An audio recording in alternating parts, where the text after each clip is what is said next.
Hello, this is Dr. Grande. Welcome to tonight's episode of Alien Lizard Humanoids. Tonight we'll be looking at the case of Stockton Rush and the Titan disaster. We'll get started with introductions. Jeff? My name is Jeff Pincin, and I'm a licensed mental health counselor in the states of Delaware and Pennsylvania, and I specialize in the treatment of OCD and other anxiety disorders. And if you leave a comment or question below, we're planning on responding to those in YouTube Shorts, which should be coming pretty soon.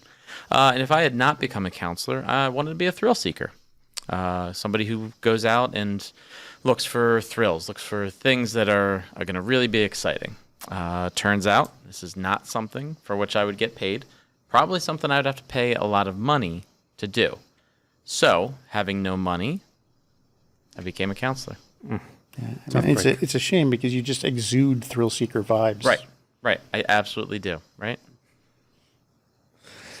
Another tough break. Yep. Shadow dream. Name's Mike Smith, also a licensed professional counselor in the state of Delaware. I focus on narrative therapy and geek therapy, and I am a self-styled expert in all things geek. And for a time in my life, I think I was in 6th grade, I was obsessed with the Titanic. And just like I read everything I could on the Titanic. I knew every fact about the Titanic that there was to know. And like I was really excited to look at the pictures when they found the Titanic. And I was like, I want to be like a museum guide for the Titanic. Like I want to go down and guide people through the Titanic. Turns out like I really don't trust submersibles. And I wonder why. It's really hard to just kind of live at the bottom of the ocean, especially where the Titanic is. It's kind of dark. There aren't a lot of Wawas nearby. That's a convenience store for anybody who's not from the Pennsylvania, Delaware area.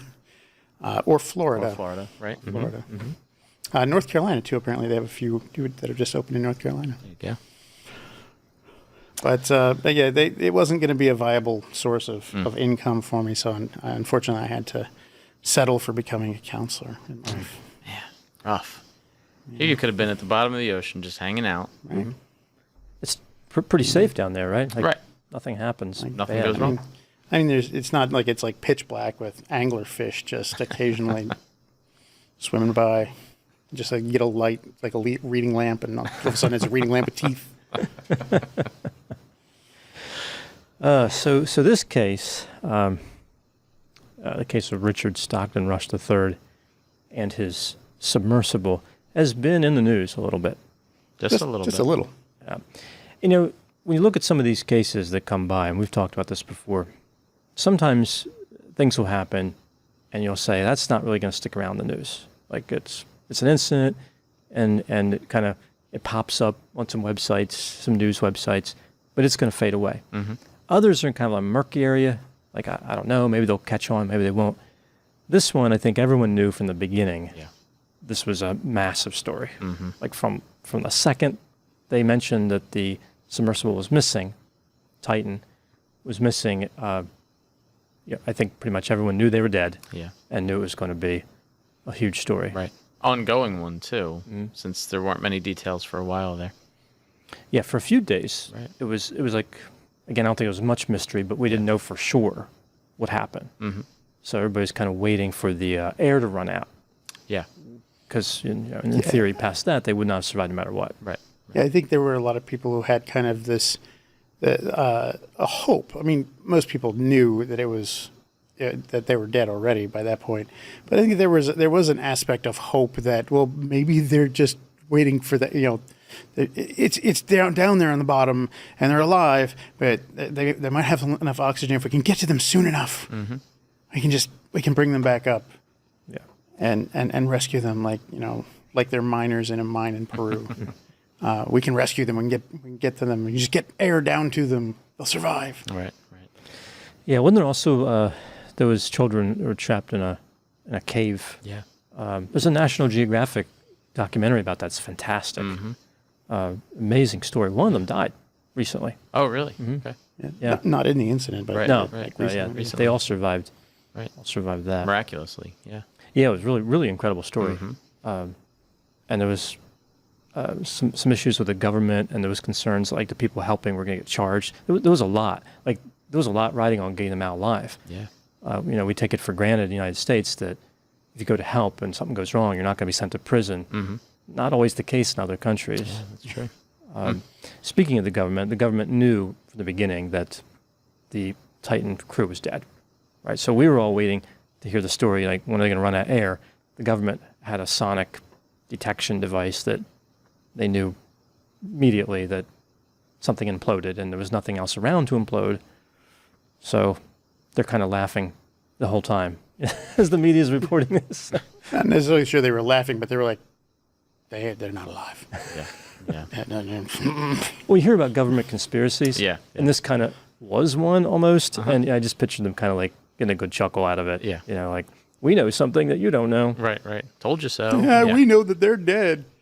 Well, wow. Oh, yeah, we know that they're dead. Yeah. Probably shouldn't be happy about that. And we're not happy that they're dead. We're just happy that we know something. We're happy we know something they don't. Yeah, but that something is that they're dead. Yeah, pretty melancholy story. Yeah. And I think that the people being wealthy makes them easier for the public to dislike. So that's kind of, That's true. I think, made it a little more abrasive. But Well, 4 out of the 5 of them were. right, The 5th one was a professor and a scholar. He was not wealthy. not wealthy. Well, but it was 200 and, well, there's different prices quoted, right? But it's supposed to be $250,000 to get on board. Yeah. And but Stockton, the guy who we'll talk about that, who CEO of OceanGate, he offered discounts from time to time, down to I think 150 or something. Like he offered these massive discounts. What a steal. Yeah, what a great deal. Oh, man. I was on the fence about paying $250,000, but you gave me a discount on $150,000. I'm in. Oh, I'm in. Yeah. Sold. Oh, wait, I don't have $1 billion, so. Yeah, definitely. Only a certain number of people who would be interested in this and have the money, both. Yeah, that's right. Kind of like a high sensation seeker, super curious about Titanic, money to burn, Yeah. and no common sense, I think, is a fair statement as well. Or the high sensation seeker elements override their common sense. Because this was clearly dangerous. The waiver, did you read the waiver that was published? Yeah. It makes it pretty clear you're going to die. Yeah. It doesn't say that. It says you may die. Right. But There's a chance. Yeah. yeah, you don't have to read between the lines much to be like, this is the end of my life. That's Yeah. what I'm doing. This is A very good chance of it. Going down that deep ain't no joke. Just saying. Yeah. So I don't know if this case needs a summary, but do you have a Well, yeah, we'll just, I guess just dates and just stuff to like that. frame it out? Yeah. So OceanGate is the company. The Titan was the submersible. Well, hold on. You got to go back further than that. 1912. There was this In boat. 1912, There was a boat. It was a rather famous rather ship. large, rather famous. You're right. No, you're right. So the Titanic, It does 1912. start with the Titanic. That's what they were going down to see, the wreckage of this, which the irony is not lost with many people. Of course, people said the Titanic was not sinkable, and Stockton Rush said the same thing about the Titan submersible. No chance this thing's this thing's I think the bulletproof. problem was that the Titan was supposed to sink. Like, Well, fair enough. That's kind of the point, but it was supposed Sink to also but come back up. survive. Yes. Yep. Fair point. Fair point. So OceanGate's the company, Stockton Rush being the CEO and founder of OceanGate. And OceanGate by itself sounds like a conspiracy.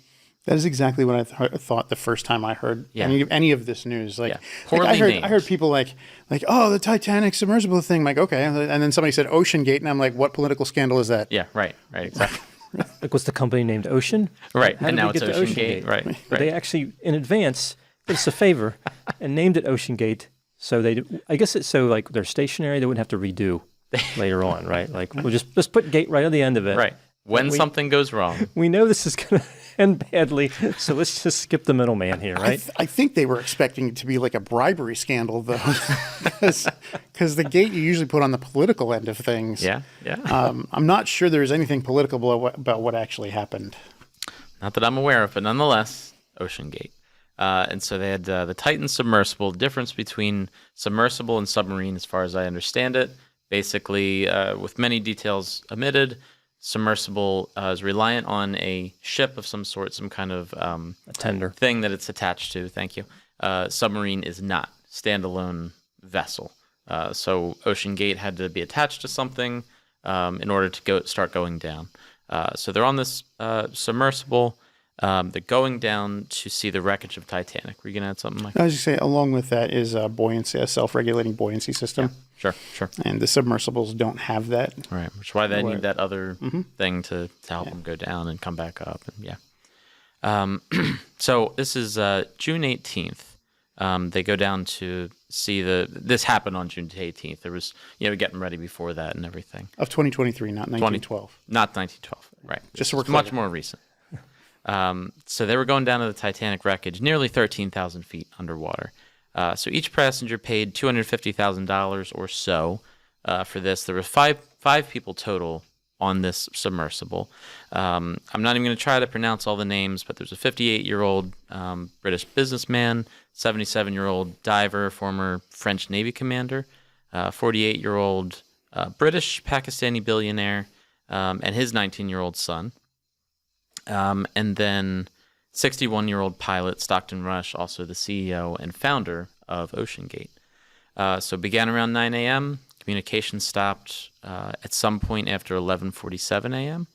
And then, obviously, we know the end of it.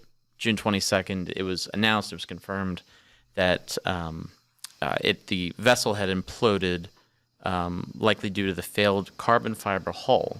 Now, my understanding is that carbon fiber hulls have not been extensively tested the same way that other materials, metals, and things like that have. So Stockton Rush believed that carbon fiber was fine. Going to be no issues with it.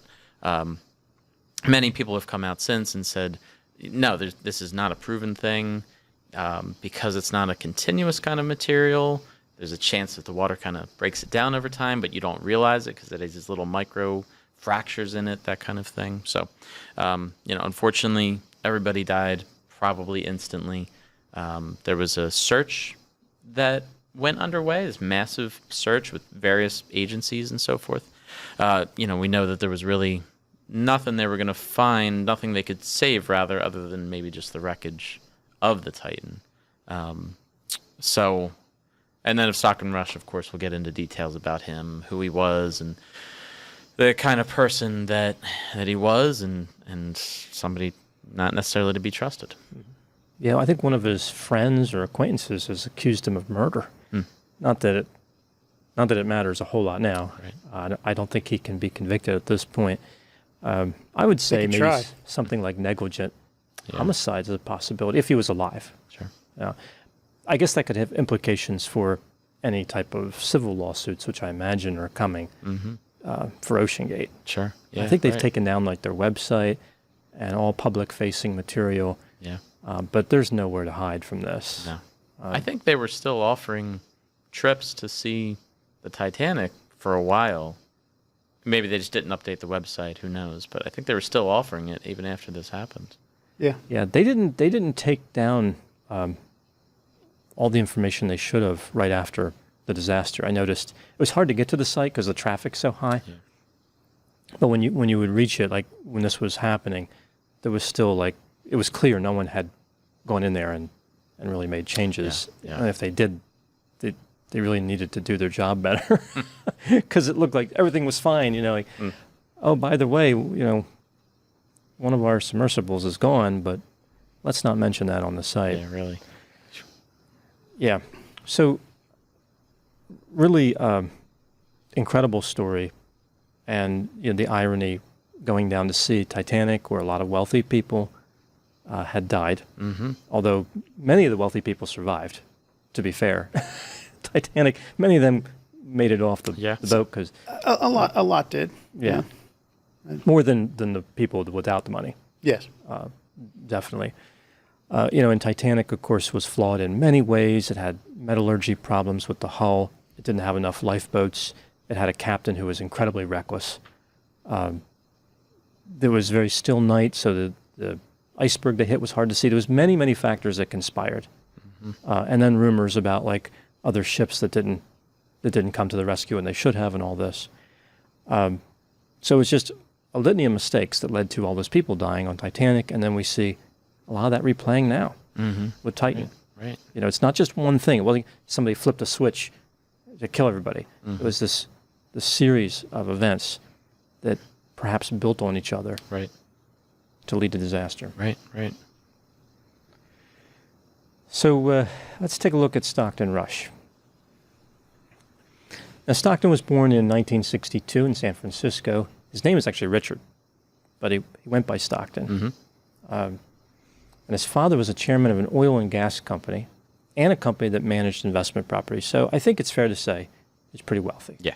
Came from a lot of money.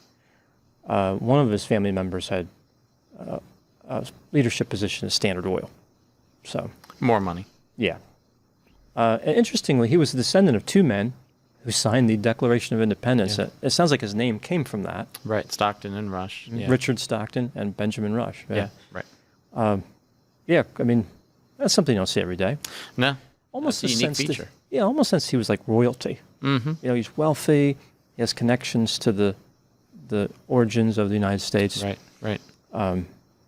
So he was very influenced by an astronaut he met when he was young, and he wanted to be the first person on Mars. Right? Reminds me of that movie Martian. You ever see that movie Martian? Yeah, it was a great movie. Yeah, that was a great movie. It was a great movie, but I have a problem with that whole hurricane scene. And I think that it was based on a book. Mm-hmm. If I'm not mistaken, the guy who wrote the And book even said that he knew that could never happen. And the book was actually a collection of like blog posts. Okay. Like, he wrote it over the series of time that the book was supposed to take place. Like, Okay. each day writing a kind of a chapter Right, as as, if he was... as a blog post, as if he was this person. Yeah. And in between, he was doing a research on what the next one was going to be. Okay. So he was trying to be as scientifically accurate as possible, which is one of the reasons why it was so good. But yeah, even he admitted it's like some things like the wind on Mars doesn't blow that The strong. worst hurricane on Mars you would barely feel because of the low density of the atmosphere. Like, you would barely even feel it. And of course, you wouldn't feel it at all if you're wearing one of those suits. Right. Right. But in the movie, he's like blowing all blowing- away. Yeah. I mean, it would kick up a lot of dust, so it would make visibility difficult, but it would be just kind of like walking through a big cloud of dust. Yeah, it would never have blown over. Like, the spacecraft was like tipping and things that just wouldn't happen. But you have to do something in order to build tension. Well, I think he said he needed a way to get them off of Mars. Like, he needed a way for them to have to leave. But I was thinking, why not like gauges that malfunction? So they thought something was maybe like something coming toward them, like an asteroid. Like, oh no, we're going to get crushed. And it turns out, it was nothing. Yeah. And it was like space debris or a satellite or something. Yeah. Issue with the ship would have been Sensors. Yeah, I would have gone with much more sensors. believable. Yeah. Yeah, because that could have distorted everything. But the hurricane thing just it was a neat scene. It was. You know, everything blowing around, and it's certainly. I think he got injured right in the scene, and It was the like the action in that movie was unique. Yeah. It wasn't like a lot of big, thematic music and stuff like that. It was very much just you could they try to make you kind of feel the intensity that he was feeling at that moment, or anybody was feeling at that moment.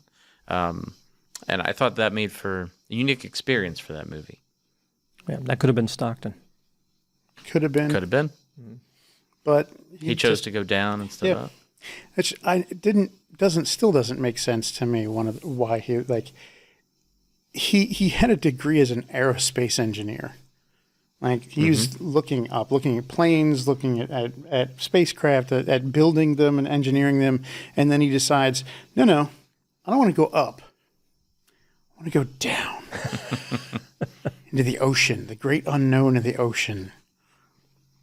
Yeah, a lot of it seems to be just he realized it was not going to happen. I think with being an astronaut, they're pretty selective Right. with astronauts, and I think he didn't have 20/20 vision, which seems silly in this day and age, but that's a huge deal breaker for pilots. And I imagine, since most astronauts are pilots, Right. that or many are, Right. I think that the vision thing is just something they're hung up on. I guess it's like one less thing, right? You're in space, you don't want the glasses or the contacts. Yeah. Yeah. But there's surgeries, whatever. I mean, There are laser surgeries and things like that, but I don't think he had the. I don't want to say the chutzpah, like, he didn't have the patience for it. I think he was in a rush to do it because he really wanted to, and he saw like the ocean as a place where there wasn't as many strictures or things in place to stop him from doing what he wanted to do.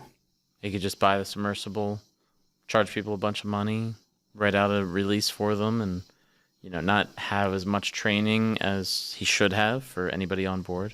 And you're right, an impulsive kind of thing. Yeah. Look, I just need you to sign this form and we can go. Right. Just says if you die, you're not going to sue us. It's fine. You're not going to die. It could happen. Obviously, it could happen. Yeah. Anything can happen. And we were going down 12,000 feet underwater. Yeah. A lot of pressure down there. No pressure, though. No pressure. You don't have to sign that. No pressure on signing no pressure this? to sign that. I mean, you have to sign it before you can get in the submersible. But it's the Right. Titanic, man. And give me your money, too. Yeah. And put the money in. There's the small matter of the $250,000. Yeah. Yeah, so he took a keen interest in the ocean and really gave up on all his aerospace ideas. He kind of touted himself as someone who understood engineering really well, and you would think based on his education that he would have. Mm-hmm. There is a major difference, though, between aerospace and like underwater. Like water is not air. Non-compressible liquid acts completely differently than air in multitudes of ways. Mm-hmm. And absolutely different than the absence of air, like in space. Mm-hmm. It's not the same thing, Right. especially not when you get into the biology and other things that are in the water of the ocean. Alkalines and salts and things and how they interact with other materials. Mm-hmm. That's not what he studied. Yeah. Right. Just say that. Yeah, it was a pretty significant diversion. I think he was someone who was impatient, right? Like, so he started criticizing different maritime industries because their safety record was essentially too good. They were overly safe. Yeah. Yeah. It's, Who needs that stuff? Yeah, that's an odd criticism from an engineer, anybody with an engineering background. It's a really odd flex to be like, I buck safety standards. Like, do you ever get too safe? Is that ever really a concern that an industry has? Like, you see some like airlines executive coming down. We didn't have a single fatality. I don't think there's been a fatality in the United States in 14 years on a commercial aircraft. But they come in What like, kind of industry is that? No fatalities? we're playing it too Lame. safe. We're wasting. We're Safety? leaving money on the table. Right. There should Come be on something. now. Let's take out half of the safety checks. We got to take out all the safety checks and we got to increase the speed by at least double. At least double. Break the Right. speed of sound. And the amount of passengers needs to be more. They could be sitting on each other's laps. We got to make more money here. Yeah, all of it. No Right? seatbelts Let's anymore. bring back the Concords, man. Not rebuild new ones that are up to safety. I mean, get the old Concords Even that one that back crashed. in the air. Right? Get them all back in the air. A few dents on it, no big deal, right? Right. We're No, going safety free. That's speed pitting, all right? Like a golf ball. Right. There you go.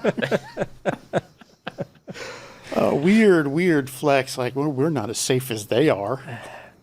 They Go take too go much. down sooner with us because we'll get you there sooner, faster, without as much nonsense. And you won't have to worry about the trip back up. Jeez. you save half the time. There you go. Half the Right time. there. Right Perfect. there. Hey, Perfect. That's great. Yep.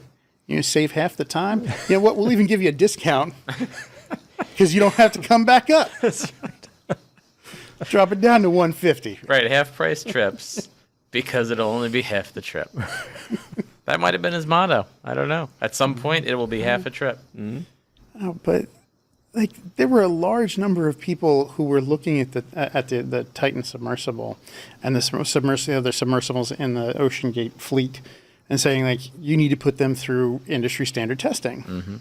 And Ocean Gate's response was our testing is more rigorous, so we're not going to put it through industry standard testing because our testing is better. Yeah, But it's not. right. They also claimed, I think Stockton claimed that he had partners at like universities and like NASA, and then they're like, "Yeah, that never happened. That's exaggerated. They didn't approve anything that he did." Yeah. My understanding, I'm not a materials engineer or anything, but my understanding is that with titanium, you have to have some type of other material that it's very complex and expensive. Yeah, from what I understand of it, titanium by itself is it's not that it's super strong. It's when it's made into an alloy with other materials is when it gains its tensile strength. And titanium and steel are what tend to be used in submersibles because they help create a rigid structure that is able to withstand the immense amounts of pressure at deep ocean depths. We were talking just before we started filming about the amount of pressure that the Titan submersible was at when it imploded. It imploded somewhere around 5,500 feet below sea level. And the sheer pressure of water pressing in on that thing was 2,400 pounds per square inch.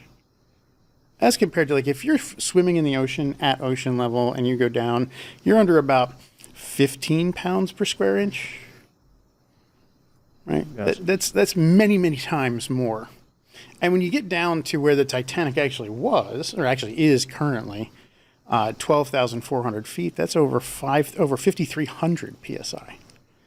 Yeah. That's an intense, insane amount of pressure being applied to these things. Why titanium and steel rigid structure is recommended and industry standard. Strongly favored, yeah.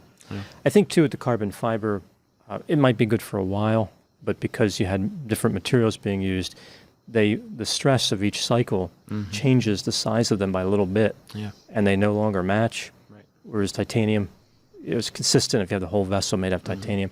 So that might have been something. They don't really know exactly what happened, but the carbon fiber is the likely culprit. Right. Yeah. And Stockton seemed reckless either way. He seemed like a reckless individual. Right. Just the way he lived his life, the way he ran that company. He was, I think he just wanted to see Titanic multiple times. Yeah. And those other people funded his trips. He did get a chance to see Titanic multiple times. did. There's one thing that is very rarely mentioned is that the Titan submersible made 13 successful trips down and back up. That particular vessel that went down 13 times, went down and back up. And then the last time, the 14th time, it just went down. 13 and a half. Yeah, 13 and a half trips to the Titanic. Well, technically 14. Well, no, they didn't make it. No, because they didn't make it back up. Yeah. No, they didn't make it down all the way either, right? No, they did. They were found 1,600 feet away from the Titanic. When they, okay. Technically, that's where the wreckage was found, was about 1,600 feet away from the Yeah, Titanic. 13 and a half. They, you can say they made it. Yeah, I mean 14, right? You can say, they made it 14 times. Yeah. Yeah, they said, let's see it. About 100 feet away was a door that had been floating in 1912. Jack and Rose on it. Yeah. Well, no, Rose got on the ship. Well, that's right. Well, they had been on it. Jack was a little ways away from where the door was. Yeah. Gosh. Yeah. Well, there's a big debate about that door, Yeah. right? It's this whole article is written about. Right. Yeah. Right. Mythbusters and all that. It was Yeah. big enough for two. Not with the plot, the way it was written. Yeah, that was a really big plot. Right, the plot took up a lot of space on that door. It's interesting because when you see Titanic, the movie, that was a 90% scale model that James Cameron or his production company ever built, in the water. Yeah.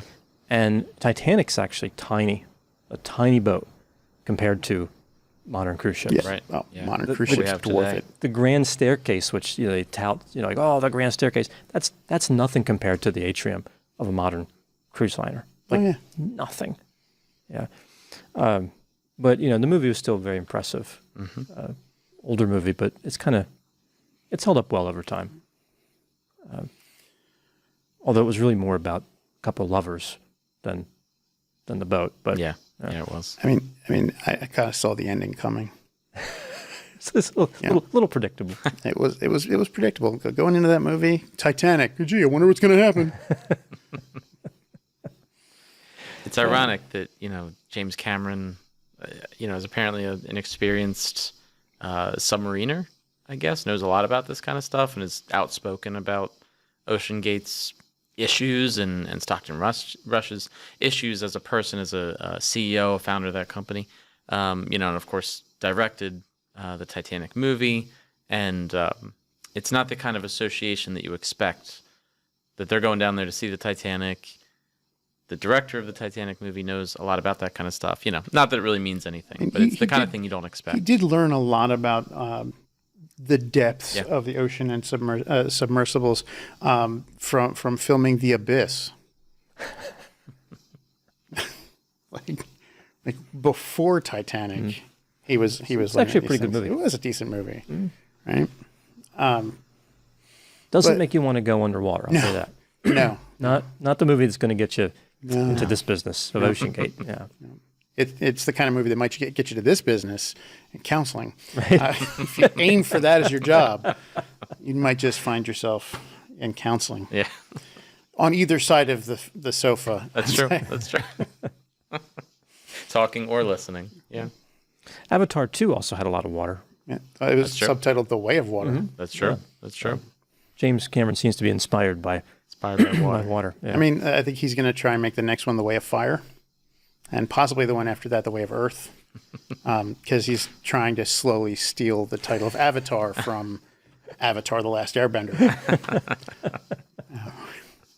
Which is a way better series, in my opinion, by the way. Well, Avatar 2 at the time of making this is pretty new movie. Like it's I think it's on Disney Plus. Yeah. Now, but it was all right. It was Disney's Pocahontas, just with different skin, and was Giovanni Ribisi. It's back to the fish out of water, right? Like you have the what were they, like the woods people or whatever, the jungle people, and then you have the water people, and they're like, you're different than us. Okay, we got to do this for like a half hour. It always felt like it was like an unfinished script to me. Like using the term unobtainium. That's an engineering joke that goes back to at least the 30s. That goes along the same lines as get me some headlight fluid, and I'll need a left-handed screwdriver. Right? Go give me some unobtainium as well. Like I swear, like was when they were writing the script, it was like what do we call this special material? Just put in unobtainium right now. We'll change it later. And then they just never changed it's a placeholder. It's just a placeholder. just unobtainium, whatever. And we'll change it. We'll change it. We use word processors now. You can just Control F and then find and replace. We'll just do that later on when we figure out what we want to call it. And then they went like unobtainium. Okay, we're going to put that in the movie. Wait, oh crap! We forgot to do the change. We forgot to do the change, man. Oh, well, they'll never know. No, nobody will ever notice.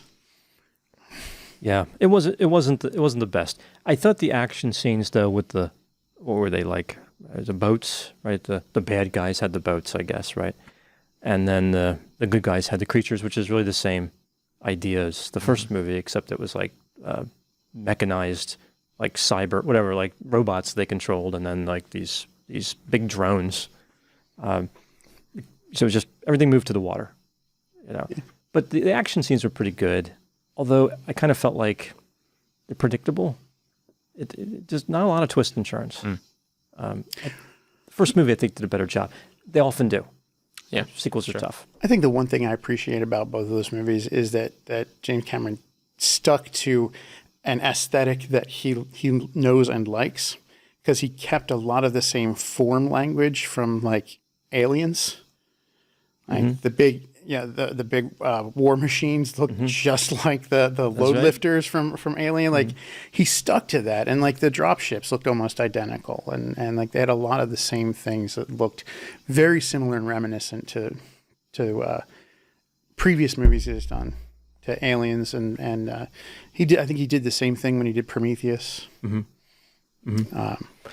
Well, Aliens is my number one favorite movie. We've talked about that. And I think, if somebody's thinking about watching Avatar 2, go watch Aliens. You have a better... You'll have a better experience in general. Make sure it's the director's cut with the extensions, because that makes it make way more sense. Aliens makes way more sense. Well, because the beginning. Yeah. Like it lays the groundwork better. Yeah. I only ever saw Avatar, the first Avatar, and I might have been too young. But none of it made any sense to me. I had zero interest in that movie. Watched it the whole way through, zero idea what even happened to this day. Have you seen Disney's Pocahontas? Yes. It's exactly the same movie.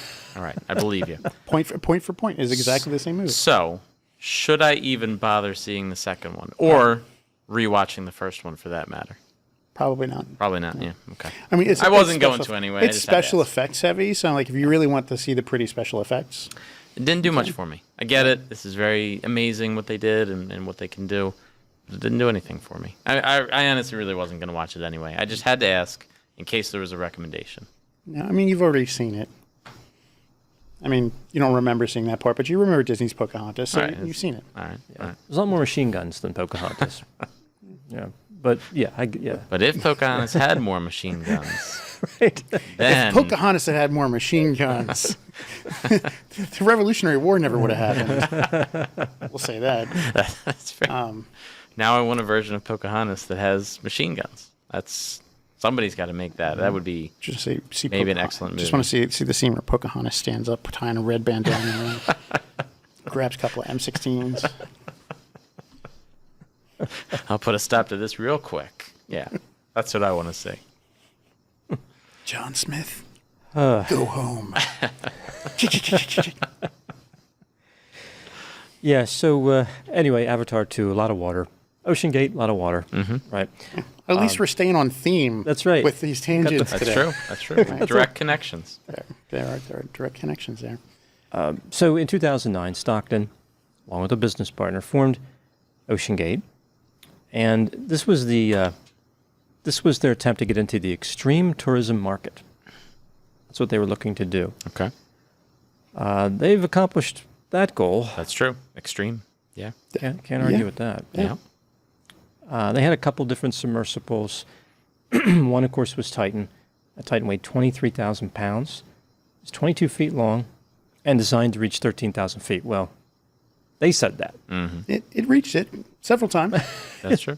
Parts of it are Parts of maybe it are they're still there. Yeah. Parts of it are still there. Can't argue with that. Yeah. So you have one person. It was like a Xbox controller or something. Yes.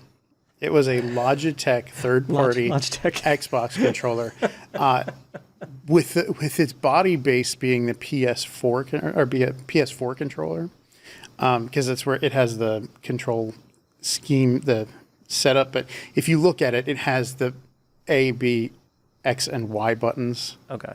instead of the circle, triangle, square, and X buttons. Sorry, cross. It's a cross button. It's an X. I'm sorry, it's just a thing. Like Sony came out last year or year before and said, it's the cross button. And everybody was like, what? Where's that? It's an I don't see it here. No, there's an X here. Like it clearly is an X, not a cross. I've been saying X for decades. It's an X, but Sony's like, no, it's a cross. But it clearly, like the button layout was Xbox, but it had the same kind of body shape as a PlayStation controller. With two additions that they like put on of like the stalks that come up a little really like higher. So like I guess like if you could set it down, you could still use the joysticks. Maybe get more leverage. You need more leverage on this. Faster. They were half horsepower motors. Like they weren't even. You were never going to go that fast underwater. I don't even like the media seized on that, and social media especially seized on the control. But honestly, it's not a bad control setup. It's very simple axis design. The control of the submersible is not that complex. Not that many functions. Yeah, it's forward or backwards, and that's just the way this fan spins, or the screw spins. They could rotate, right? Right. Can they rotate as well? Well, yeah, they could rotate up and down and kind of left and right. And part of that was if you wanted to turn the submersible this way, you take power away from one side and more power on the other side, but then they could also pivot a little bit so you could get a better turn. And then it could go up and down, a pitch up and down. I think most people would assume the controls would be very complicated, lots of buttons and technical, Like the space shuttle or something. Yeah, right. That's probably what they would picture. Even on the industry standard ones, the controls are not that complicated Right. because They don't need to be. They don't need to be. So like I don't have a problem with that. And I think Stockton Rush's thing was, I saw one of the videos of like when he was pitching it. The Titan submersible. He's giving somebody a tour. He's like, we do this so that anybody can control it. Everybody can be part of the experience. And here you want to pilot. Here's the controls. You can pilot this too. You can pilot it too. We got 5 people in here. Everybody can be a pilot. Yeah. And anybody can do this thing if they need to or they want to. I think that was part of what he was pitching. Part of that interactive experience instead of just a tour. Yeah, he also used some lights from an RV store, I think, inside. Yeah, he was a cost saver, Yeah, right? that's true. He was a bit of a rebel. And to be in his defense on that one, like you don't really necessarily need really high-powered illuminated lights that are special. Like if you're inside the pressurized area, if it functions in that pressure, that's all you need. As they unfortunately found out, if the pressure changes mid-dive, it doesn't matter what your light does. That's right. That's right. This also had a design that was interesting where the 5 people, this would include Stockton, were bolted in, right? So the tender, it sits on the tender and there's people on the outside spinning bolts. Right? You literally can't get out. Right. Without the help of somebody on the outside. Yeah. And really, or pressure on the outside. Well, that's true. Too. that would. Somebody or something. Yeah. So most submersibles and submarines have a hatch. Now, obviously, they couldn't use that at 12,000 feet. But they're not just going to step out for a quick swim when they're down there. you have to open the hatch and the screen door. The screen right. door. Don't forget that. You'd be stuck in the. You got to open the screen door. Go out there and catch a fish. Bring it back in. Make sure you close the screen door first. That's right. You don't want to let the bugs in. No, No. of course not. No, but you're going down to visit the Titanic. You don't want to take a stroll through the hallways. They're not going to let you do that. They open up, Recreate go the out. movie. Yeah, Recreate some of the scenes. You want to when you're at the Titanic, you want to walk up the grand staircase. That's what you want to do. right. You get the paper. You get the. You start drawing people like the French girls. Going down there trying to find what was that diamond thing that they had in the movie? Yeah, what was the Heart of the Ocean? Heart of the Ocean or something. Yeah. Then she gets it, and then throws it back. Maybe that's why Spoiler they were alert filming. for Titanic. If you haven't seen that in the last 30 years, You haven't seen the 23 years. the VHS. Wasn't it a 2 VHS thing at the time? Yeah. Yeah, that Braveheart, 2 VHSs. It's an indication of quality, I think. No, it's When an indication of length. It's like just really long. Well, obviously, yeah, but I mean, if you're in it for something that long, somebody's got to put some money into it, and probably a lot of people want to watch it. Maybe that's a thing. I don't know. It was a big hit. Titanic was a huge hit when it came Oh, yeah, out. it was one of the biggest blockbusters of that time. And a lot of people, especially younger moviegoers, watched it more than once. The same effect that we saw back in 1978 when Star Wars became popular. It was out in 77, but people would go and watch Star Wars more than one time, and Hollywood was like, what are they doing? They just saw the movie, and they're nobody going... watches movies more than once. It started that. Yeah. That was a big strike against video stores at first, like VHS and Beta. People were like, nobody wants to watch movies multiple times. You go see the movie, you've seen the movie, you talk about the movie, and then you go on to another movie. Nobody's going to want to watch another movie. Nobody's going to want to watch it over Yeah, again. right. Yeah, they do. Yeah. That was Yeah, they proven do. wrong. Yeah, so either way, we see that he opens business, his extreme tourism, starts taking people down to Titanic and other places, right? The company did some other things too. But clearly Titanic was the draw. And it was $250,000 before applying discounts. So $250,000 to... Unless you had a coupon or something. Yeah. You just clip that out of the paper. Coupon.com. Is today double coupons? Hey, we have a Groupon. Can we get this for less? Manufacturers coupons. There's 4 of us. Can we do this for $500,000 total? Just the 4 of us? Yeah, apparently Stockton communicated with people. Like one person, he said something about it's safer than crossing the street. Yeah. He also somebody had concerns about a giant squid attacking the submersible, and he kind of like blew that off. Like Well, the last time that happened, we just activated the electric shielding. he was talking about like where squids are and are not in the ocean relative to the depth they'd be at or whatever. Oh boy. Although clearly you're going to pass through, but Yeah. I guess the squids weren't interested. There were other problems that could cause fatalities. I mean, maybe not squids. Yeah. But massive, intense pressure of thousands of tons of water. That could be a problem. That could be a problem.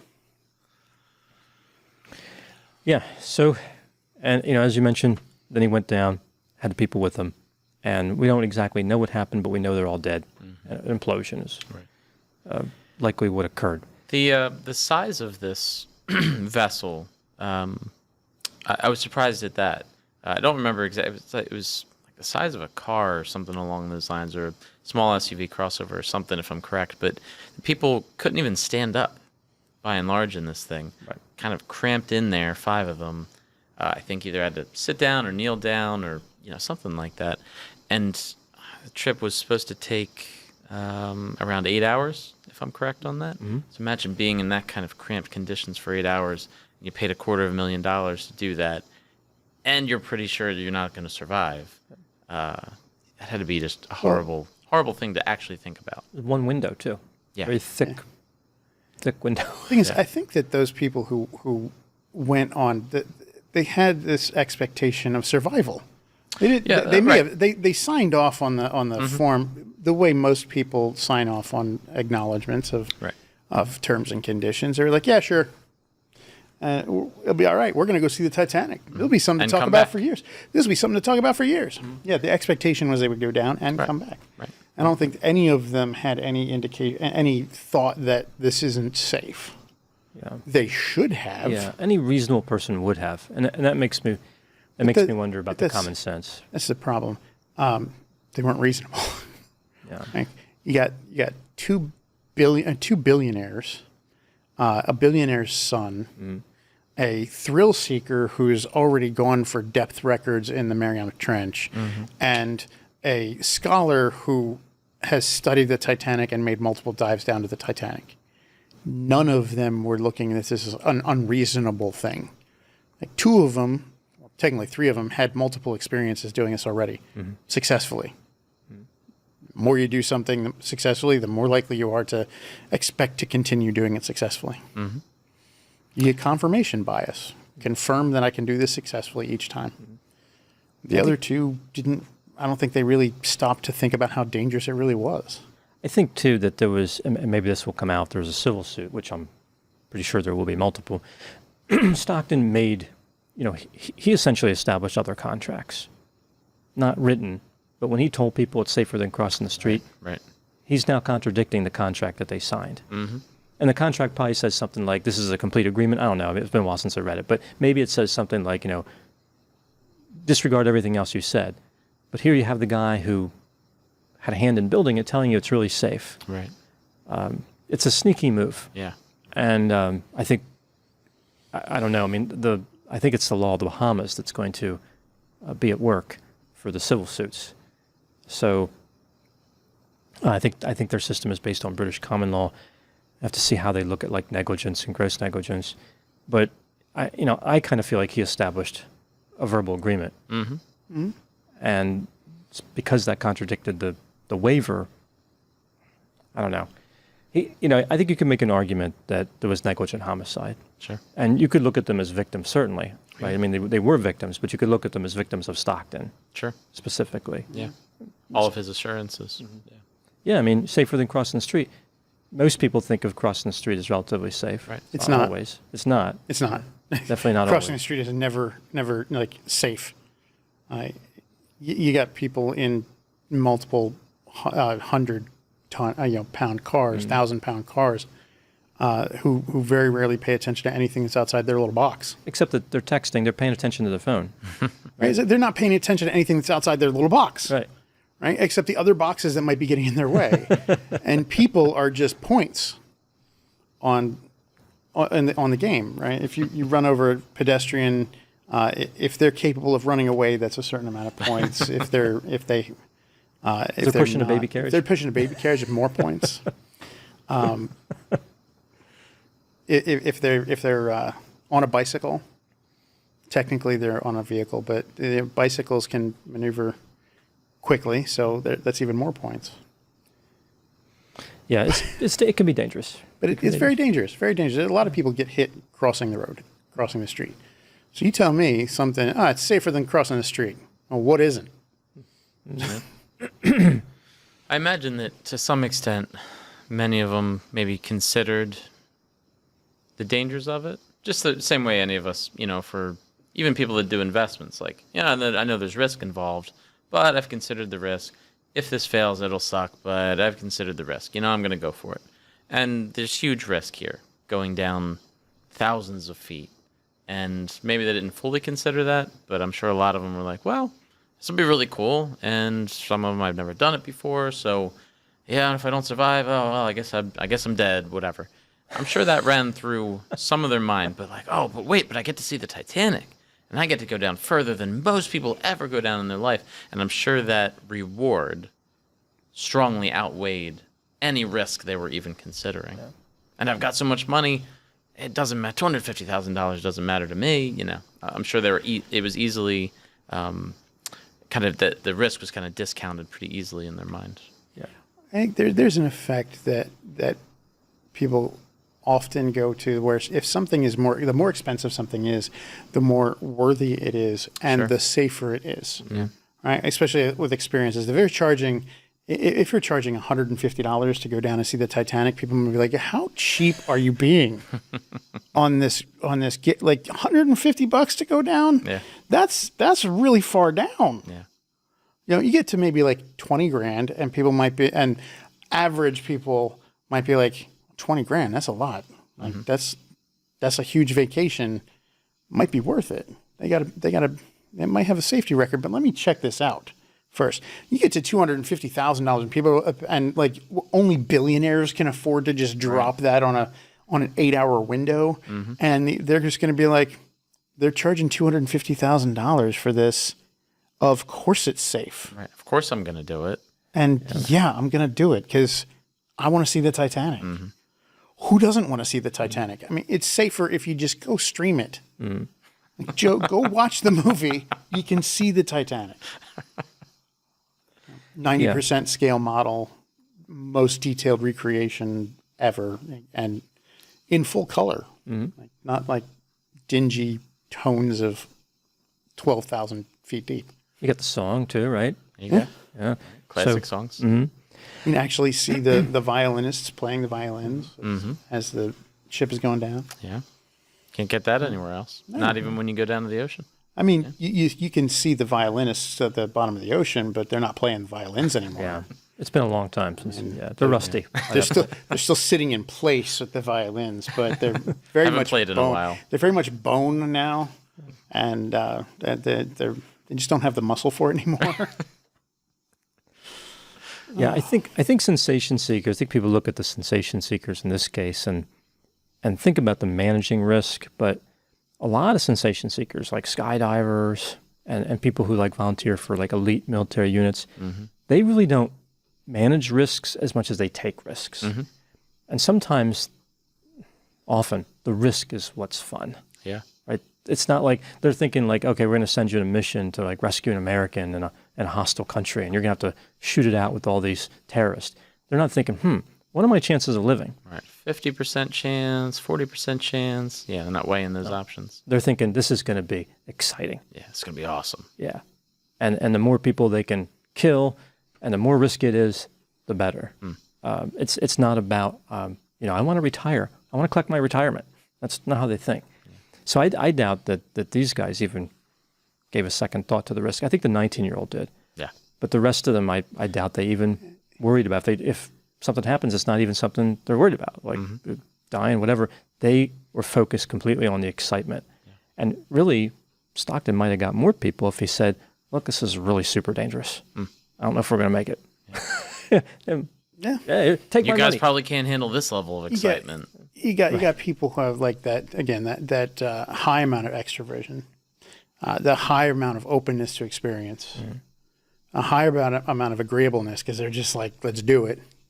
But really low conscientiousness and really low neuroticism. And they're just, I'm on board. Yeah, almost psychopathic levels of neurotic. Like they're just so calm. Yeah. Right. Now, again, I don't know if that was all of them or even any of them. I don't know that. But I imagine the adults were calm. I mean, 19's an adult, but yeah, I think of him as pretty young. Yeah. He was probably not in good shape. But I imagine the other ones were like, yeah, we're good. We're fine. I think like he went because his dad wanted to go. And I think he wanted to spend some time with his dad. Wasn't it for was it for Father's Day or something like that? Something, Yeah, some event. but he wanted to go.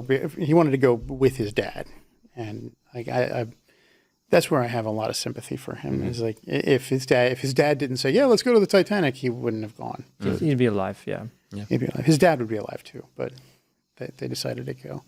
But one of the things I think is wonderful in this topic is we were just talking about the 5-factor model of personality, and the way I remember that in school was the acronym. You got openness to experience, conscientiousness, extroversion, agreeableness, and neuroticism, which spells ocean, OCEAN. Yeah, and the other acronym's canoe. Yeah. Another water There reference. you go. All about the water. I love ocean. So how I remember the 5-factor model. See, I would argue that for some of these guys, they probably were maybe disagreeable.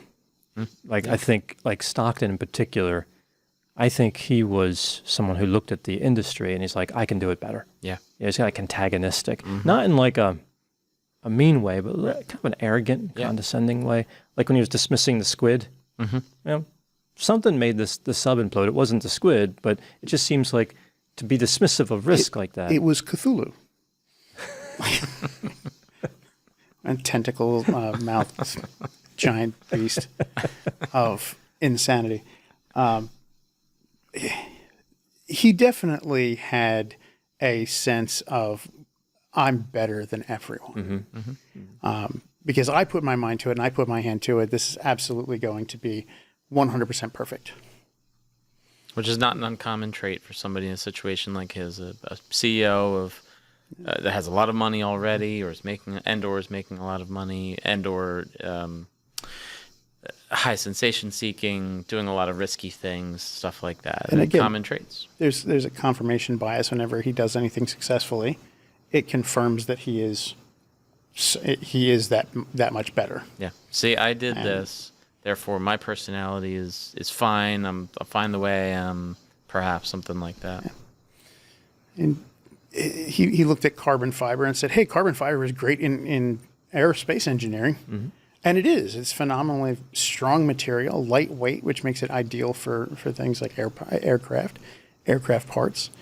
And it can take a lot of pressure. But it doesn't have the rigidity that's necessary. And as I pointed out earlier, it's a fiber, which means it has a lot of points of failure. Much less in a solid sheet of titanium alloy. I think of carbon fiber is really useful for something that has to have a certain aesthetic. Like a car, you have to have like fender wells, quarter panels, a hood. You want them to look a certain way, whole paint, keep their shape, but they're not really there to absorb impact. Yeah. Carbon fiber is excellent for that. Yeah. Yeah, I don't know if I'd trust it. Well, I definitely wouldn't trust it to keep out water. I mean, based on what happened here. Right. At least not water under tremendous pressure. So Stockton took a lot of chances. And I think that he was just really, an antagonistic individual. But he was wealthy, but not like obscenely wealthy. He was worth $12 million. That's wealthy, but not like, that's nothing like a billionaire. Right. So I do think he was kind of using the billionaires to fund. It's way more wealthy than I am. No, it's certainly wealthy. I think in the United States, according to polls, your net worth has to be $2.2 million to be considered wealthy. Okay. So he was like almost 6 times, Mm-hmm. you know, but a billionaire, that's 1,000 millions. That's a completely different league. Right. And maybe, you know, there's something exciting, you know, dealing with them. Like he was at the high levels. Kind of in their league at that point. I think Almost. he thought of himself that way, Right, maybe. right. I mean, he thought he was in 20,000 leagues. He also, Stockton also had this kind of like, I don't know what this theory was, like a kind of this altruistic or futuristic theory that the underwater was going to be the lifeboat of the Earth. If people destroyed Earth, we could all go underwater. I would argue, based on his results, that doesn't seem any safer. Yeah. Yeah, Not the guy to seems- pursue that. Seems far less safe to me. Yeah. I mean, maybe if we want to congregate in like the Gulf of Mexico or like the Caribbean would be nice in the shallows around islands. We could all live there. Yeah, I suppose. Like a As long 10 as you're feet- not allergic to fish. 10 feet underwater, little Yeah. structures. 10 feet underwater, great. Maybe you could use this 12,000 feet carbon underwater? fiber there. 12,000 feet underwater? No. Don't think we're going to survive there. No. Yeah, I'm not sure what he was thinking or if he was thinking. Another thing that was interesting with Stockton was this has been talked about a lot in the media, this whole real-time acoustic monitoring system. This is like, I think, kind of classic antagonism. Like, this is somebody who just hated safety, hated people that love safety, Yeah. and just mocking them openly with this ridiculous, it was patented. Don't know why. No one's going to take it because it's ridiculous. So the whole idea was that when you start hearing, I'm simplifying this a little, but when you start hearing the vessel crack, this system, like, you know, will light up like, I don't know, a trailer brake light or whatever he was using. And you'd be like, uh-oh, it's time Time to go back up. to surface. Uh-oh, we're in trouble. You know what? By the time that light comes on, Yeah. and I think they found this out, by the time that light goes on, trouble's already found you. Yeah. Like Cthulhu had already crushed it, and then the light went on. And it was like Cthulhu's.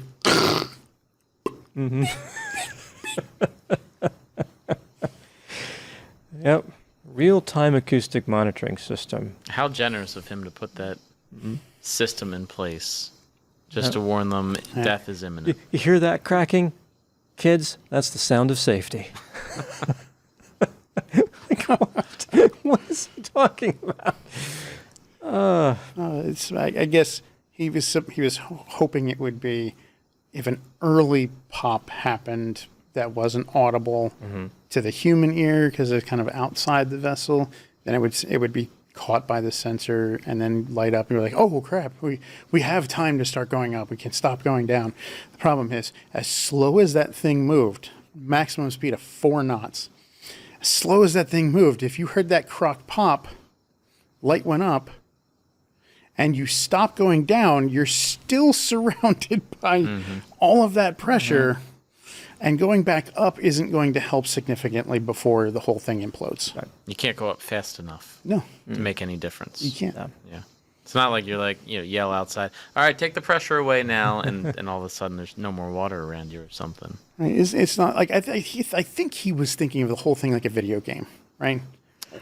In video makes game, sense. if you go down and the warning light starts Right, going up blinking and faster. you stop, It's like, it just blinks at the same in a lot of games. Like it just, and then you start going back up a little bit, then the flashing goes away. the gauge starts to drop. Right, Right, the gauge starts immediately to drop. It doesn't happen that way in real life, not quickly, because you have to go up really fast. So the problem with going up really fast is PIVNERT. This ideal gas equation, PV equals nRT. The pressure differential causes more problems if you go up quickly. Yeah, it's a dangerous game. But yeah, he had a solution for everything. And I kind of picture he wouldn't have worried about that anyway. Yeah. He'd have been like, that light, that's always blinking. I don't know what that thing The is. light might have just I forget what that light is. might have just had a label on it. This light doesn't do anything, or maybe even took the bulb out. No, it would have been one of those little tiny lights, not like a big trailer light, a little tiny light. And it was been the first time it started flashing. You just take electrical tape right over top of it, keep going.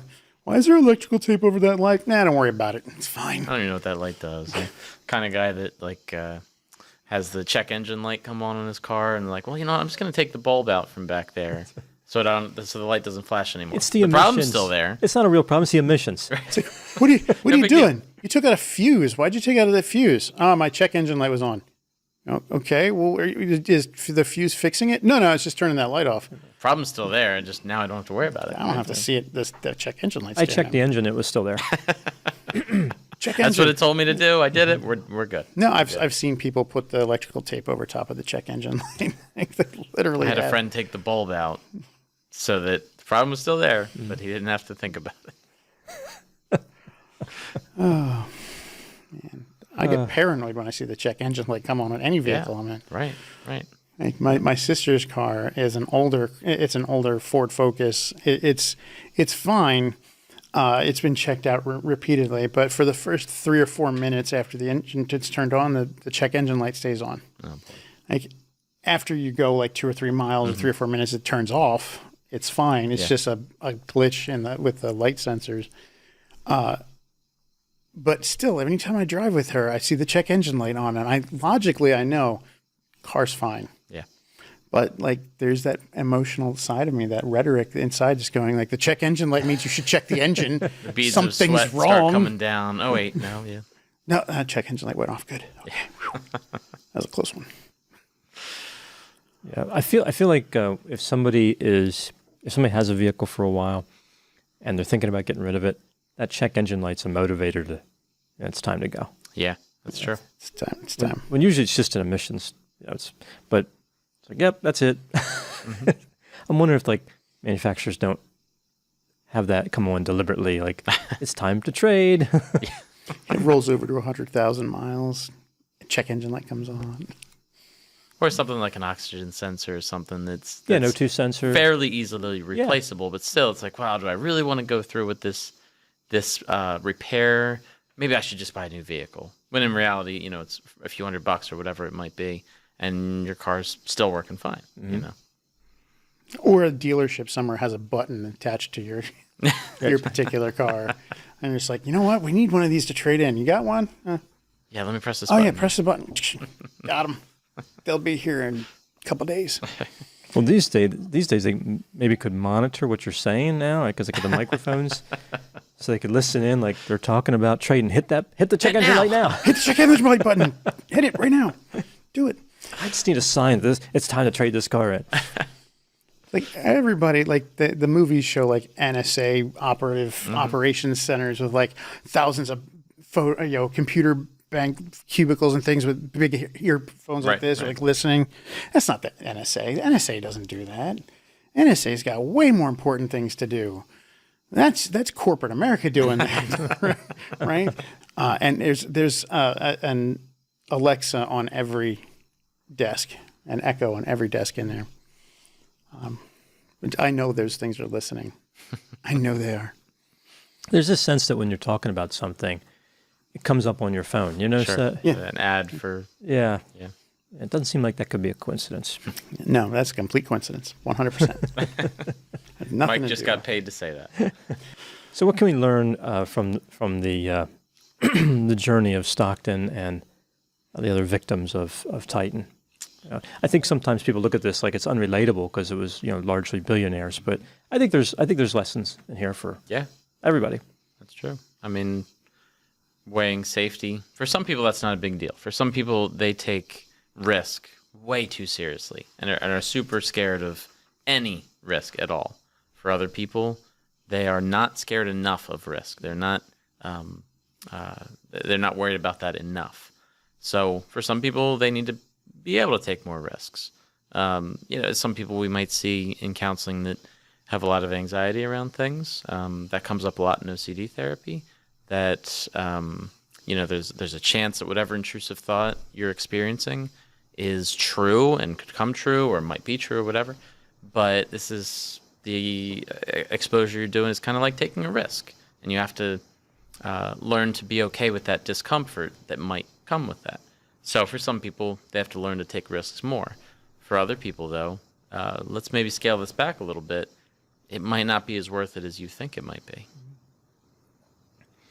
Yeah, getting the right amount of risk taking is tricky because on one side, it becomes like OCD. On the other side, it becomes like substance users. Yeah. Just take incredible risks.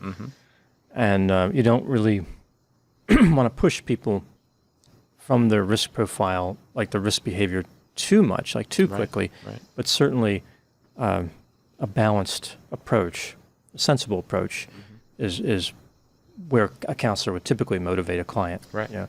Right. A lot of people exist in a pretty reasonable range, but some people are on the extremes. Yeah.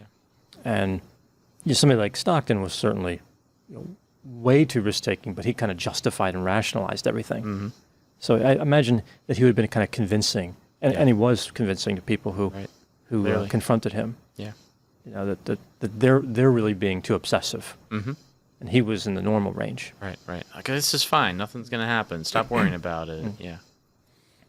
I just think it's interesting that the organization that is primarily responsible for like workplace safety, OSHA, and Ocean Gate just fails across the board with OSHA. Like, I don't know. They refuse to consider the risks that they were actually taking. Yeah.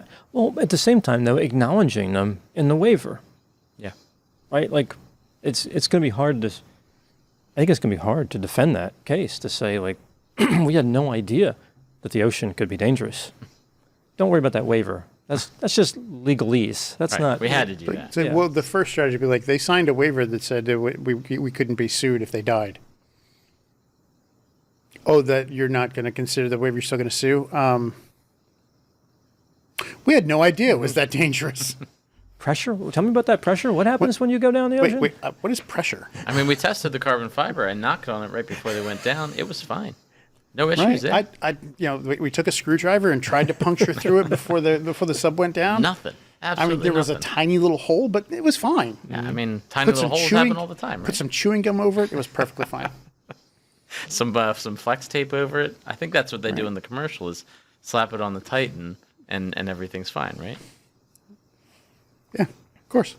You put a screen door in the bottom of a boat and then seal it with flex seal spray and just take that boat out on the ocean, on the lake. I think that would be Stockton Rush's next commercial, like, oh, we cut this submersible in half, and then stuck some flex tape on it and sent it down. I think he might be totally okay with that. Like, if he was trying to sell flex tape, let me show you how great it is. We can send this submersible down in the ocean. Everyone's going to be fine. And obviously no one's fine when Stockton Rush is involved. Obviously, he forgot to bring his roll of flex tape with him on the last journey. Of course. Because when that light went off, he could have just right across that thing. They would have been fine, but he forgot to bring it with him. So, classic mistake. Classic. It's a rookie mistake, really. Right. Yeah. Yeah, he was just one step away from... I think he was actually moving in a more unsafe direction with his ideas. Yeah. I think he was going to get, like, oversized toilet... Those toilet roll, like the cardboard, and some duct tape. If we wrap enough duct tape around this cardboard roll, it's tightened too. like it's just... Any material was good enough for this guy to put. Right. Yeah. Send him down. I was playing with this in the bathtub the other day. It totally worked. I had the flex seal on the inside and the duct tape on the outside. It totally went blink right to the bottom of the bathtub. Had trouble getting it back up, but the paper disintegrated a little bit, but the flex tape was fine. Solid. And the duct tape, well, it kind of was a little bit soggy, but it's fine. It'll work. It'll work just fine. We'll just throw some carbon fiber around the outside of it. It'll be cool.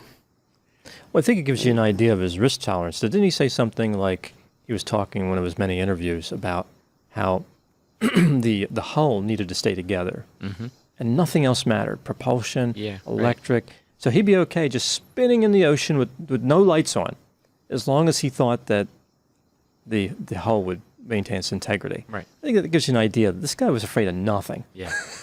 like that was like, he's just spinning around, total darkness. I'm all right. Yeah. And then the first thing to fail. That's right. Go figure. I'll be fine as long as the hull's fine. They'll find us eventually. It'll be spinning in the dark and nothing. We won't even really feel it at all. As long as the hull stays intact, we'll be fine. Well, there goes the hull. Well, there's the lights. Yeah. There's even a sense of somehow he could have survived, which of course impossible. He'd have been like next day with the same design. This thing's fine. Yeah. Yeah. Well, that one failed on the 14th trip, so we're good for. We'll go right This to one's 13th. on the 13th trip. Titan 2 is going to be better. It's going to make it to at least 15. And Titan 3 will make it to at least 26. Yeah. He's the type that would, if he did survive, would probably come out the next day with some kind of video like, see how well this thing held up, even though it broke or even though it whatever, we did fine, and would justify it. Would come back and try to win in some way. Try to tell everyone, it wasn't my fault. This actually is okay. Don't listen to everybody else saying that this isn't safe. This actually is okay. Very much the message that he gave before the failed trip, that this was safer than walking across the street, all this kind of stuff. I'm right, you're wrong. I'm better than the people that say this isn't safe, etc. Same kind of message that we might see from somebody with similar personality traits, and it's a dangerous thing to see, a dangerous set of traits to see in somebody. Yeah. Stockton definitely seems like one of those guys. Like if he had survived, he would have, and like if damage had been done and he'd survived, he'd be like, "See, it's a work in progress. We'll do better on the next one. We'll be more innovative on the next one." And then his innovations would have taken a step back towards standard, right? Back towards the OSHA standard, like the industry standard. Kind of like, oh, we'll bring this new thing on that's going to make it safer.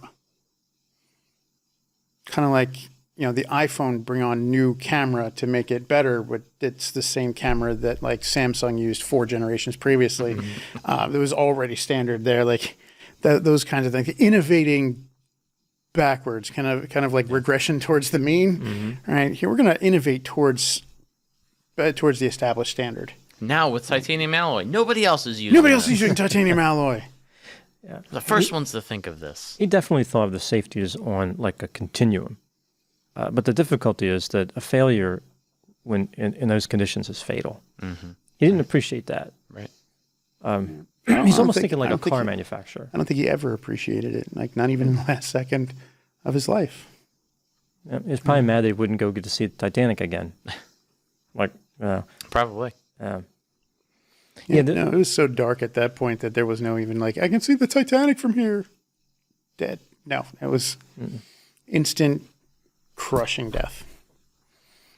It's very sad, and we're laughing about it, but there's not much. It would be a horrible way to die. But we're laughing more about the circumstances that brought him there. Right. Yeah. Because it is one of those moments of utter life irony, right? Even though you objectively can say it's not really irony, because if you go down a submersible, you expect the submersible to pop like a grape. There's physics. Or like physics is a thing. Yeah. But, this is a situation where we had, like, in 1898, a book is published called Futility about an ocean liner called the Titan that hits an iceberg and sinks. And then in 1912, an ocean liner called the Titanic hits an iceberg and sinks. And then in 2023, a submersible called the Titan sinks. It's really damaging the name brand Titan. Yeah. For future projects. That's true. That's true. Maybe they should stop using that. Maybe they should just build, better things, not take as many risks too. I don't know. There are very few things I can think of that Titan is associated with in a positive way. That's true. Clash of the Titans. Clash of the Titans, yeah, very good movie. The Nissan Titan. Yeah. Nobody really likes that. Nobody really likes the Nissan it's Titan. Not a popular truck. It's not Least popular, I think. Full size truck. I think it is great. at least. Yeah. It's not great. Thanos, the Mad Titan, and villain in the Marvel Cinematic Universe and the comics. Remember the Titans, though. Remember that? Regarded as a good movie. That is a very good movie. Yeah. That is a very good movie. Yeah. So, okay, we've got one positive so far. Yeah, one positive. Yeah. But it's going to have to do a lot of legwork. And remember the Titans, it's going to have to do a lot of legwork to make up for everybody to recapture it's a lot of pressure. The negativity of Titan. I mean, even you go back to Greece and the Titans were the bad guys, right? The Olympians were the good guys, and they became the gods, and the Titans were all like cast down into Tartarus for doing terrible things. Yeah, it didn't work out too well for them. Probably not the best choice of name. Yeah, not looking good for the name Titan. Yeah. Anywhere. Yeah. You'd like to think it has strong connotations, but that's not how history has played out. Yeah, it's not. Yeah, it has connotations of strength, but a lot of negativity attached to Titan. That's true. That's true. I think Stockton definitely nailed the connection to Titanic, almost artistically, poetically, Yeah. and unethically. Tragically. Yeah, to have fatalities right by Yeah. the boat, 1,600 feet away. and based on the same, arrogance, largely the same type of arrogance that caused the original tragedy. Yeah, so incredible story. I don't know if there'll ever be another story like this. I think people are going to probably take going down the ocean more seriously now, as far as tourism. Yeah, right. After this, maybe that's the good that'll come of it. I don't know, maybe, but I think it would be something like an ultralight glider that finds Amelia Earhart's wreckage, but then crashes into it, and the pilot dies. Like that might maybe like that would match this for the ironic value of it. Right, but right. Well, they're never going to be able to get Titanic off the ocean floor. No. And there's a tradition of not trying to do that anyway with wrecks like that. So I think, manned expeditions don't seem like a great idea until they figure out some of this stuff. Yeah. Although there are other submersibles that go down that far without problems. Yeah, there are submersibles that are designed to go far deeper than that. I mean, 12,000 feet is intensely deep. Yeah. Like the Burj Khalifa, the tallest building in the world, is like 2,700 feet, and so like more than four times that depth.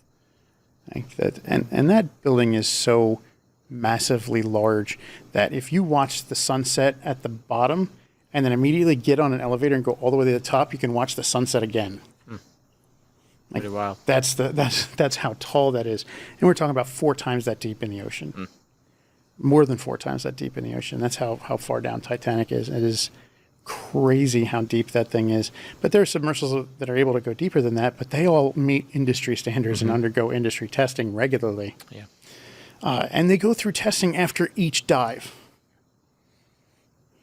which I don't think Rush was doing. I don't think Ocean Gate was testing each submersible after each dive.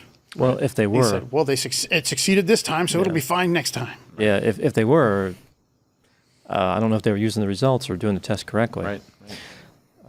Maybe they were relying on that early warning system. Probably. Lights not on? We're good. All right. So, final thoughts about Stockton, Rush, and the Titan tragedy. So we went on a cruise in April, and one of the excursions we went on was going in a submarine in the Caribbean water. And this was before Titan Ocean Gate stuff, but it was a really cool thing. And this submarine we're in was massive. I mean, I forget how much it weighed.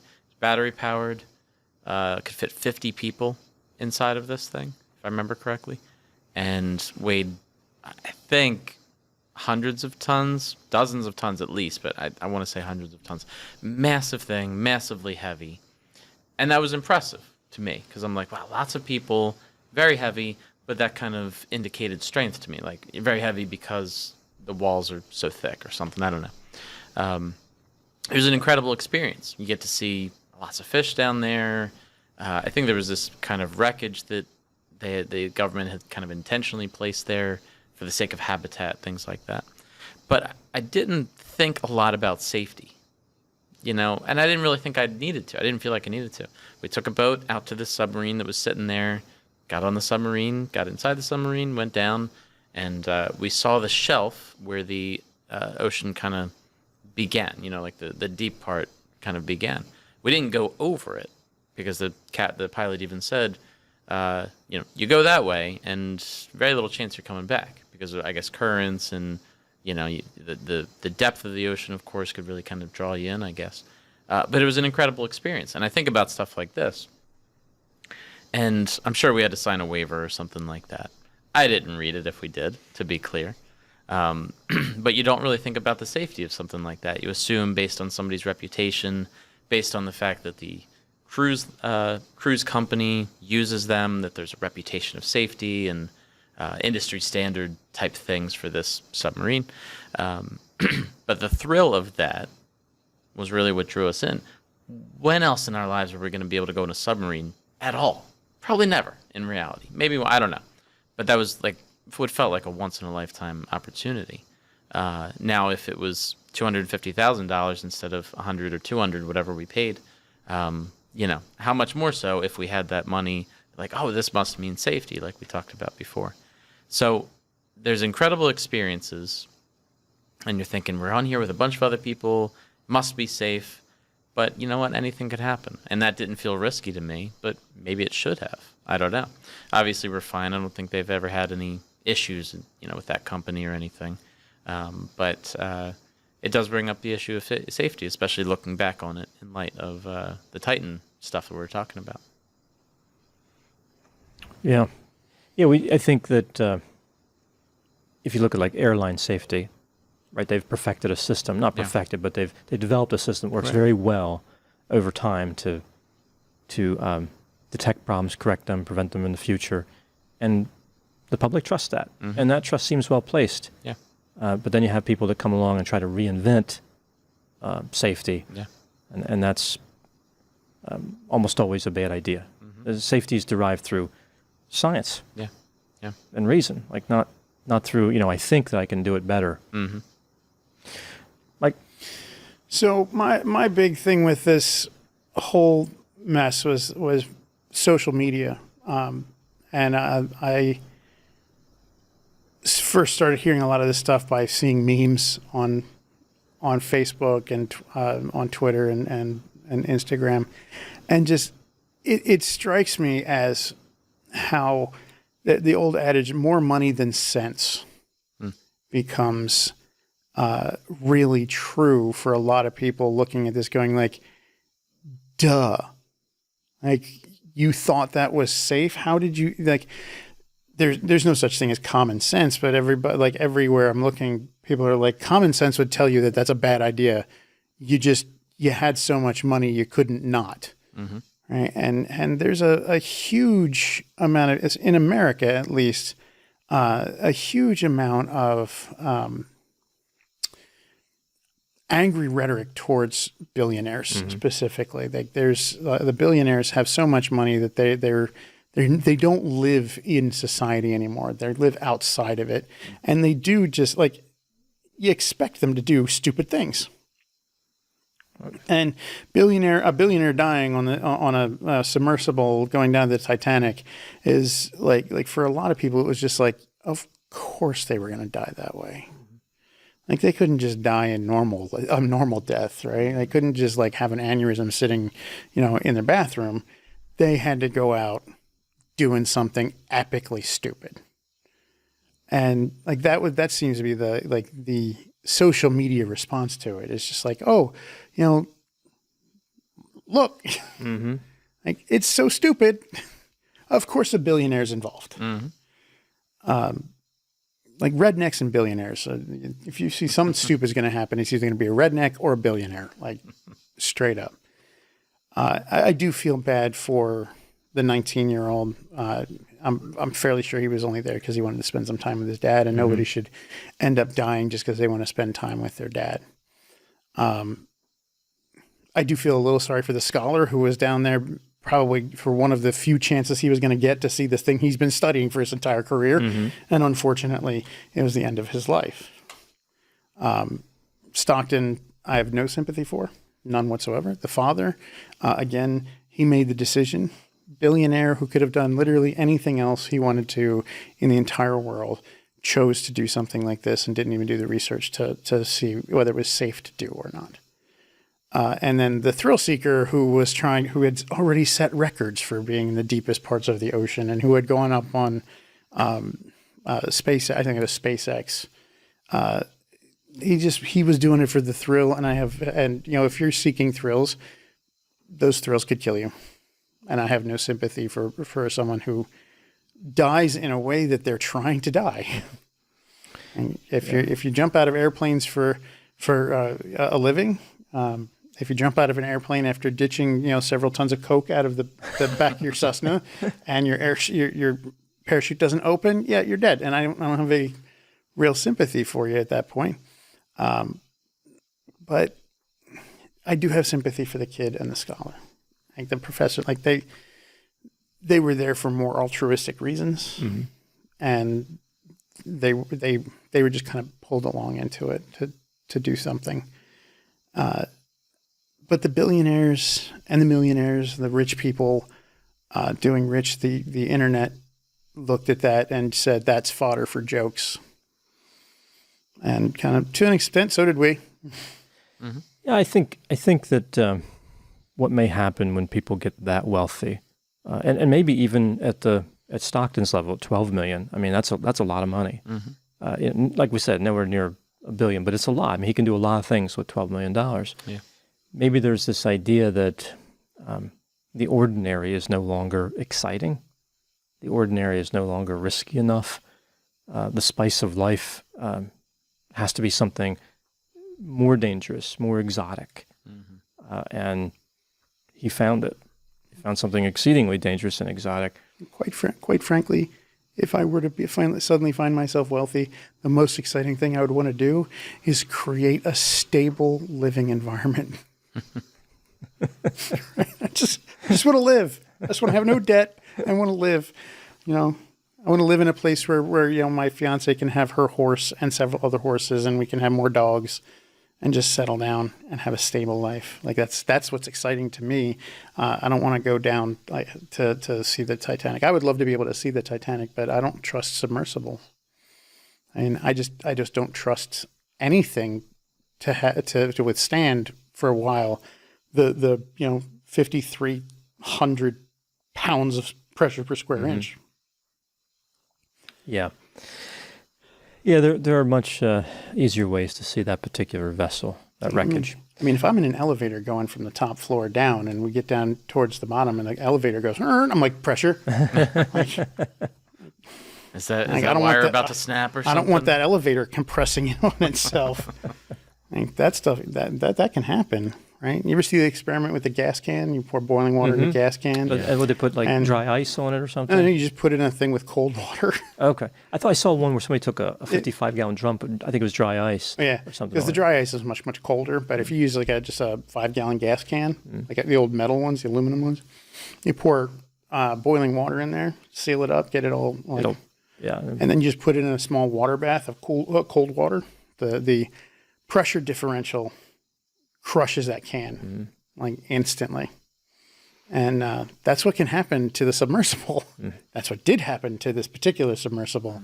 That's why I don't trust the submersibles. So that's why I couldn't be the docent of the Titanic. Yeah. Couldn't hang out down there at deep depths of the ocean. No, I'm not Aquaman. Unfortunately. That, and when I hit 7th grade, my obsession with the Titanic was replaced by something else. I don't remember what it was. So that was our coverage of Stockton Rush and Titan. Any ideas for? Oh, it's either got to be a submersible, maybe in pieces, or a Titanic. Also in pieces. Yes. A little diorama of the Titanic or of the Titan submersible. Or a game controller. I could do a game controller. Yeah. Well, that one's really easy. I just go grab one of my old game controllers. Yeah. No 3D printing needed for that one. No. Oh, maybe for the little toggle things that he had on there. Extended. The extensions that coming up. I'm like, easy leverage. Yeah, right. What is the point of those? Well, you see the movies where the pilot's pushing the throttle forward and it's like a long throttle. He's doing the same thing with the... Yeah, it's only a 1/4 of an inch move. Not very dramatic. But you get the long thing, so it looks like it's a lot. I get the lever. All right. Well, we'll be back with more episodes of Alien Lizard Humanoids, and of course the murder part coming up soon. Thank you so much for watching this episode about Stockton Rush, and we'll talk to you soon.